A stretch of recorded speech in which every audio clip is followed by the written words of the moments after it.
کہ اللہ ताला ने इस कुरानी आयत में ऐसी पावर रखी है कि ये आयत आपको हर किस्म के ऑपरेशन से बचा सकती है। एक मेरे दोस्त मेरे पास आए और उन्होंने कहा कि मौलाना मेरी बीवी के पिस्तान के नीचे एक बहुत बड़ी गिल्टी बन गई है और डॉक्टरों ने ऑपरेशन बता दिया है, इसके अलावा चाराकार नहीं। क्या कुरान में इसका इलाज है या कोई अमल ऐसा आप मुझे बता दें कि मेरी बीवी ऑपरेशन से बच जाए।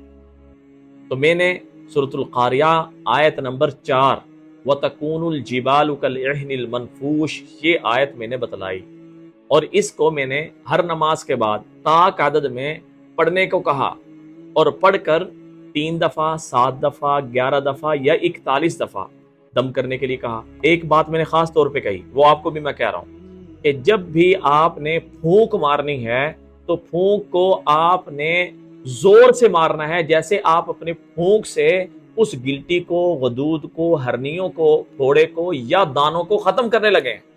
इस कैफियत से आपने फूंक मारनी है। बहरहाल उस दोस्त ने अमल शुरू किया, 2 हफ्ते इस अमल को किया। 2 हफ्तों के बाद मेरे पास आया कि मौलाना अल्लाह ताला ने मेरी बीवी की वो गिल्टी खत्म कर दी है और अल्लाह पाक ने ऑपरेशन से बचा लिया है। मैंने कहा था ना कि ये आयत कुरान की ऐसी आयत है, ये ऑपरेशन से बचाने वाली है। अब हम भी ये अमल करते हैं, ये आप भी ये अमल सुन के स्टार्ट करेंगे। अब फायदा जब ना हो तो आप ये देखें कि गलती हमने कहाँ की। अक्सर गलती ये होती है, हम अक्सर गलती ये करते हैं कि जो कुरानी आयत है उसको हम सीखते नहीं हैं। बस जो सादा मादा हमने पढ़ा हुआ है उसी हिसाब से हम पढ़कर दम करना शुरू कर देते हैं। हमारे तलफ़ुज़ ठीक नहीं, तजवीद ठीक नहीं, ये कुरानी आयत किसी को लंबा कर दिया, लफ्ज़ को किसी को छोटा कर दिया, इस तरह करके उन अल्फाज की उस कुरानी आयत का तर्जुमा ही बदल जाता है। तो लिहाजा मेरी गुजारिश है, पहले ये कुरानी आयत किसी कारी को सुना लें, ये अपने घर में कोई अच्छा कुरान पढ़ा हुआ है उनको सुना लें, वो आपको क्लियर करें, आप अमल शुरू करें और इंशाअल्लाह ताला देखें अल्लाह ताला आपको हर किस्म के ऑपरेशन से बचाएगा। और इसके पढ़ने के 3 तरीके हैं। 3 तरीके मैं आपको बता रहा हूं। एक तो वही तरीका है जो मैंने अपने दोस्त को बताया, और दूसरा तरीका, कोई भी तेल गरम कर लें, जो भी आपको मुयस्सर हो, गरम कर लिया। गरम करके जब आप उसको उतार लें, उतारने के बाद रुई की मदद से वो गरम गरम तेल मुतासिरा जगह पे लगाना शुरू करें।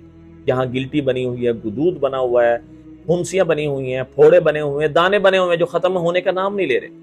और इस आयत को वतकूनुल जिबालु कल इहनिल मनफूश 10 मिनट तक पढ़ें।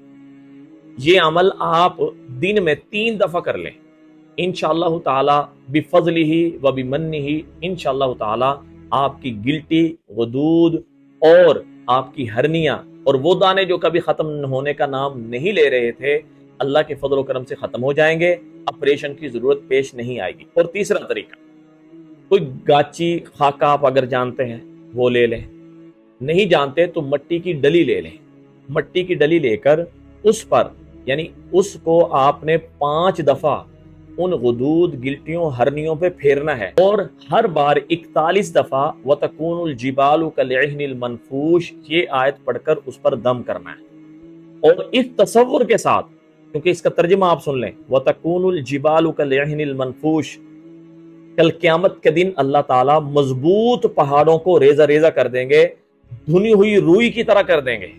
तो जो अल्लाह मजबूत पहाड़ों को रेजा रेजा करने पर कादिर हैं, वही अल्लाह इस कुरानी आयत की बरकत से आपकी गिल्टियों को खत्म करके, आपके गदूद को खत्म करके, आपकी हरनियों को खत्म करके ऑपरेशन से बचाने पर भी कादिर हैं। इस अमल को शुरू करने से पहले जितनी इस्तेदाद हो उतना सदका कर दें, ये अमल शुरू करें।